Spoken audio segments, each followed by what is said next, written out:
with a comprehensive discussion on various aspects of web server, the cache, the performance evaluation of the HTTP protocol.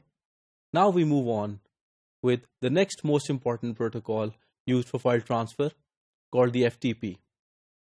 A very important aspect of FTP is, given that FTP works on 2 ports, the overall signaling cost has to be much less than the overall data transfer. So efficiency is a very important factor. Therefore, in this module, we shall look at the basic operation of FTP and we'd evaluate a file transfer situation. FTP operation is marked by 2 ports. That is, first the client contacts the FTP server on port number 21, called the control port. The client obtains authorization using the username and the password and gets access to the directory remotely. The directory is now then browsed and user sends a request for a certain file to be downloaded. The server receives the file transfer command, then it opens TCP data connection with the client.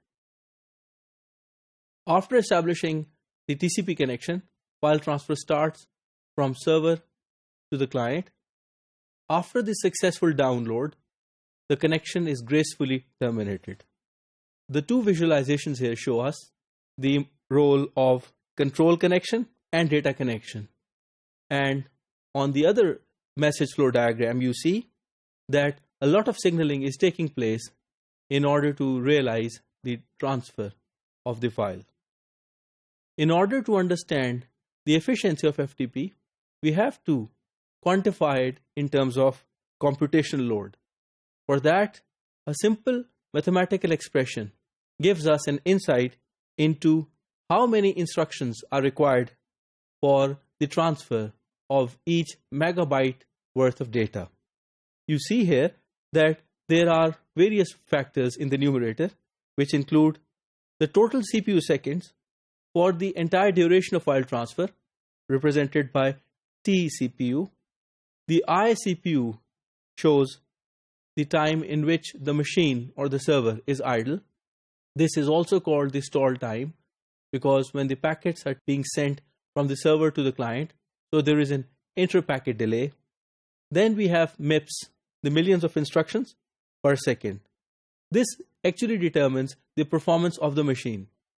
In the denominator, we have the T rate, or the transfer rate in megabytes per second. Using this expression, we can actually determine how convenient or cumbersome it is to transfer a megabyte worth of data from the server to the client.